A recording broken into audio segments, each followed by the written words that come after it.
அஸ்ஸலாமு அலைக்கும். எல்லாம் எப்படி இருக்கீங்க?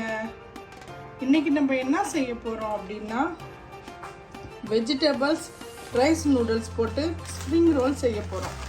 நான் வந்து ரைஸ் நூடுல்ஸ் எடுத்துட்டுங்க. இந்த பாருங்க, இதில் ஆஃப் போடுவேன். பீன்ஸு உங்களுக்கு எவ்வளோ வெஜிடபிள்ஸ் தேவையோ நீங்கள் அவ்வளோ யூஸ் பண்ணிக்கலாம். கம்மியாக தேவைன்னா நீங்கள் கம்மியாக யூஸ் பண்ணிக்கலாம்.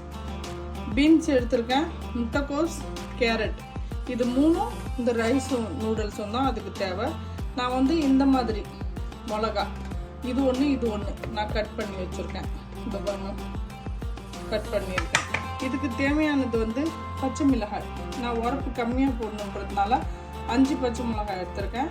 6 பூண்டு, இவ்வளோ பெரிய தூக்கு, 1 இஞ்சி. இது இதுக்கு தேவை. இதை வந்து நம்ம பிளைண்டரில் கொரன்னு அரைச்சிக்கலாம். அப்படி இல்லாதவங்க நீங்கள் சின்ன சின்னதாக கட் பண்ணி வச்சுக்கலாம். இதுதான் இதுக்கு தேவை. இதை நான் கொஞ்சம் கிரைண்ட் பண்ணிட்டு வந்துடுறேன். சும்மா 2 சுத்தமாக போதும். இந்த மாதிரி செஞ்சு நம்ம வச்சுக்கலாம். நூடுல்ஸை இதெல்லாம் கட் பண்ணி போட்டுட்டு நம்ம வந்து ஹாட் வாட்டர் ஊற்றினா போதும், இது வெந்துடும். நம்ம வந்து இதை வேக வச்செல்லாம் எடுக்க தேவையில்ல. ஹாட் வாட்டர் நல்லா ஊற்றி இதை கொஞ்சம் மூடி வச்சுட்டாக்கா இது வெந்துடும். அதனால நான் ஹாட் வாட்டர் இதில் போட போகிறேன். இப்படியே நம்ம தண்ணி ஹாட் வாட்டர் இதில் ஊற்றிடலாம். இதில் வச்சு நம்ம ஊற்றி மூடி வச்சிடலாம். நம்ம இந்த வெஜிடபிள்ஸ் எல்லாம் செய்யறதுக்குள்ள இதுவும் ஊறி பிடிச்சிடும். தண்ணி நம்ம வடிகட்டிட்டு நம்ம அப்புறம் அது கூட சேர்த்துக்கோங்க. ஹாட் வாட்டர் எப்படி கொதிக்குது பாருங்கள். நான் அதில் எடுத்திருக்கேன். நான் இதில் ஊற்றி வச்சிடறேன். நம்ம இது எவ்வளோ வேணுமோ தண்ணி ஊற்றலாம். ஏன்னா நம்ம வந்து இதை வடி தான் கட்ட போகிறோம். இது நல்லா மிதக்கிற அளவுக்கு நம்ம ஊற்றிடலாம் தண்ணி. நான் பாருங்க, இது ஃபுல்லாக மிதக்கிற அளவுக்கு தண்ணி ஊற்றிருக்கேன். ஆயில் போட்டு நான் ஃபுல்லாக மூடிடுவேன். நல்லா மூடிட்டேன். ஆயில் போட்டு மூடிட்டேன். நீங்கள் வந்து நல்லா மூடி உள்ள டப்பாவாக இருந்துச்சுன்னா நீங்கள் அதில் ஊற்றி நீங்கள் மூடி வச்சிடலாம். ஒரு 15 நிமிஷம் நம்ம இந்த வெஜிடபிள் செய்கிற வரைக்கும் அது மூடி இருந்தால் போதும். நம்ம இதில் ஆலிவ் ஆயில் இருந்தால் நம்ம ஆலிவ் ஆயில் ஊற்றிக்கலாம். ஒரு 2 ஸ்பூன் ஊற்றினா போதும். எவ்வளோ ஆலிவ் ஆயில் ஊற்றிருக்கோம் பாருங்க, அது இருந்தால் போதும். நம்ம இஞ்சி, பூண்டு, மிளகாய் நம்ம குத்தி வச்சிருந்தோம் பார்த்தீங்களா, அரைச்சி அதை நம்ம இதில் போட்டுக்கலாம். நல்ல வாசனை. எப்பயுமே பூண்டு இஞ்சி இந்த மாதிரி வறுத்தோம்னா செம்ம வாசனை அடிக்கும். போங்க, இந்த 2 மிளகாயும் இதில் போட்டுடலாம். எதுவுமே ரொம்ப வேக வைக்கக்கூடாது. எல்லாமே கால்ல விட கொஞ்சம் ஜாஸ்தி, அவ்வளோதான் வேக வைக்கணும். ஏன் அப்படின்னா நம்ம வந்து வறுக்கும் போதும் அது வேகும் இல்லையா, ஆனால் ரொம்ப வெந்துட்டா நல்லா இருக்காது.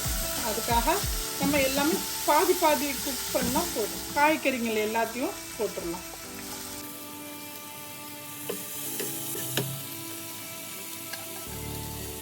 கேரட், முட்டைக்கோஸ் எல்லாமே நம்ம இதில் ஆட் பண்ணிட்டோம். இதை கொஞ்சம் நம்ம நல்லா மிக்ஸ் பண்ணிவிட்டு ஸ்லோவில் கேஸ் வச்சுட்டு நம்ம இதை மூடி வைக்க தேவையான அளவு நம்ம சால்ட் போட்டுக்கலாம். சால்ட் போட்டால் இந்த வெஜிடபிள்ஸ்லேருந்து நமக்கு வந்து தண்ணி விடும். அதனால் இது அதுலேயே இது வெந்துடும். இதெல்லாம் பாருங்கள், நல்லா வெந்துருச்சு. அதான் நல்லா அந்த மாதிரி வெந்துருச்சு. நம்ம இதை தண்ணியை எடுத்துகிட்டு வந்துடலாம். போட்டிருக்கிறது எல்லாமே உடம்புக்கு ஹெல்த்தியான பொருள் தான். குழந்தைங்க வந்து வெஜிடபிள்ஸை எவ்வளோண்டு கொடுத்தாலும் சாப்பிட மாட்டுறாங்க.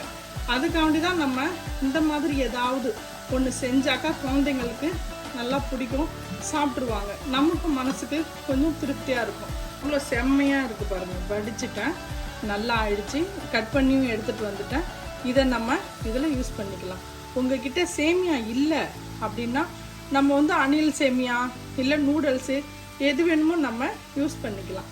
நான் இப்போ இதை போடுறேன். ரைஸ் சேமியா இதில் போட்டாச்சு. இதில் போட்டுட்டு நம்ம மிக்ஸ் பண்ணிக்கலாம்.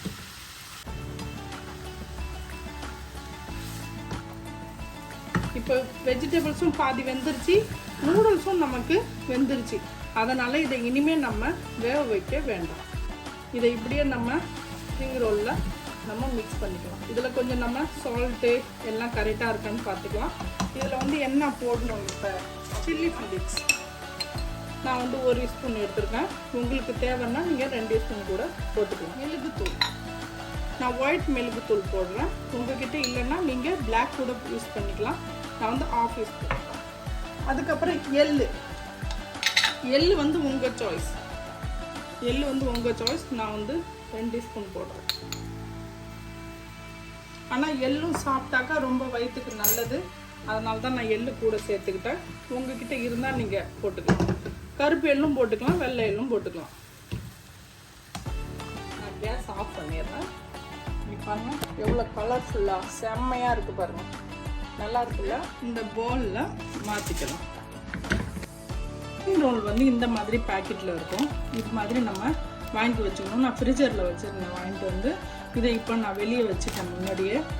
நான் வந்து இந்த வாட்டி மாவில் தான் ஒட்ட போகிறேன், முட்டையில் ஓட்டல. நம்ம என்ன செய்யணும், இதை வந்து நல்லா கொஞ்சம் 2 டீஸ்பூன் நம்ம வந்து மைதா மாவு போட்டு நல்லா இப்படி மாதிரி குழப்பி வச்சுக்கணும். அது ஒட்டுறதுக்காண்டி இந்த மாதிரி வச்சுக்கிட்டா இந்த மாதிரி ஷீட் இருக்கும். இப்படி எடுத்துக்கணும். இதை இங்கே வச்சுக்கிட்டு இதை இந்த மாதிரி முக்கோணமாக இப்படி வச்சுக்கணும். இதுலேருந்து நமக்கு எவ்வளோ தேவையோ அவ்வளோ எடுத்துக்கணும்.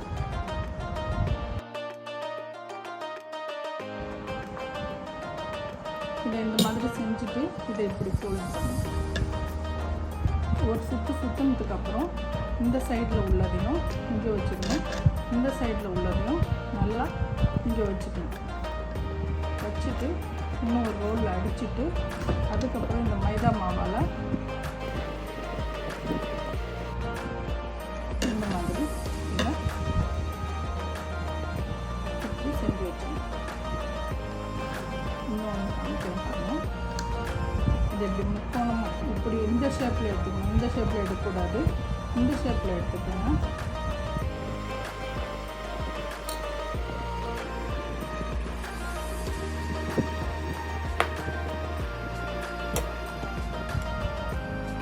இதே மாதிரி எக்கு போட்டு கூட நீங்கள் அதில் தடவிட்டு நீங்கள் ஒட்டலாம். ஆனால் அது எக்கு போட்டு தடவினா உடனே செஞ்சிடணும். நம்ம டப்பாவில் வந்து நம்ம ஸ்டோர் பண்ணும்போது அது ஒன்றோட ஒன்று ஒட்டிக்கும். நம்ம மைதா மாவு போட்டு இது மாதிரி செய்யும் போது ஒட்டாது. இதே மாதிரி நீங்களும் செஞ்சு பாருங்கள். ஃபுல்லாக ஸ்ப்ரிங் ரோல் பண்ணி முடிச்சுட்டேன். இந்த பாருங்க 40 வந்துச்சு. ஒரு ஷீட்டில் வந்து 20 பீஸ் இருந்துச்சு. 2 பேக்கெட் செஞ்சேன், 40 பீஸ் செஞ்சுட்டேன். முடிஞ்சிச்சு. இதை நம்ம இப்போ ஸ்டோர் பண்ணி வைக்கணும். அதை எப்படி வைக்க நமக்கு ஆகாது. இது எப்படியும் ஒரு 4-5 டைம் நம்ம செய்வோம். இந்த மாதிரி ஒரு டப்பா எடுத்துட்டு அதில் நம்ம கரெக்டாக இந்த மாதிரி நம்ம ஃபுல்லாக அடுக்கி வச்சிடணும். அதே பேப்பரை நம்ம இந்த மாதிரி கட் பண்ணிக்கணும். கட் பண்ணிவிட்டு இந்த அளவுக்கு நம்ம எடுத்துட்டு இதை இந்த மாதிரி இதில் வச்சுட்டு இன்னொரு ரோ நம்ம இதில் வச்சுக்கணும். ஏன் அப்படின்னா நம்ம இந்த ஒரு ரோவை பேப்பரோட எடுத்து வெளியே வச்சிடலாம். அதுக்கப்புறம் ஃபுல்லாக எடுத்து நம்ம வந்து ஜில்லு போகிற அளவுக்கு நம்ம வைக்க வேண்டாம். அதுக்காக நம்ம இந்த மாதிரி வச்சுட்டா இந்த பிளாஸ்டிக்கை பிடிச்சி நம்ம இதை எடுத்துடலாம். இதை வந்து நம்ம ஐஸில் வச்சிடணும். ஐஸில் வச்சிட்டோம் அப்படின்னா நம்ம ஒரு வாரம் 10 நாள் நம்ம வேணுன்ற டயத்துக்கு நம்ம இதை எடுத்து செஞ்சு சாப்பிட்டுக்கலாம். இதை வந்து இந்த மாதிரி போட்டு ஸ்டோர் பண்ணி நம்ம ஃப்ரிட்ஜரில் வச்சிடணும். இதே மாதிரி நீங்களும் ரைஸ் நூடல்ஸ் வெஜிடபிள்ஸ் போட்டு உங்கள் குழந்தைக்கு நம்ம ஸ்ப்ரிங் ரோல் செஞ்சு கொடுங்க. அவங்களுக்கெல்லாம் இதை பிடிச்சிருந்துச்சுன்னா நம்ம குயிக் குக்கிங் சேனலுக்கு லைக் பண்ணுங்கள், ஷேர் பண்ணுங்கள், கமெண்ட் பண்ணுங்கள், மறக்காமல் பெல் பட்டன் கிளிக் பண்ணுங்கள். இன்ஷா அல்லாஹ் நான் இன்னொரு வீடியோவோடு வந்து சந்திக்கிறேன். பாய்.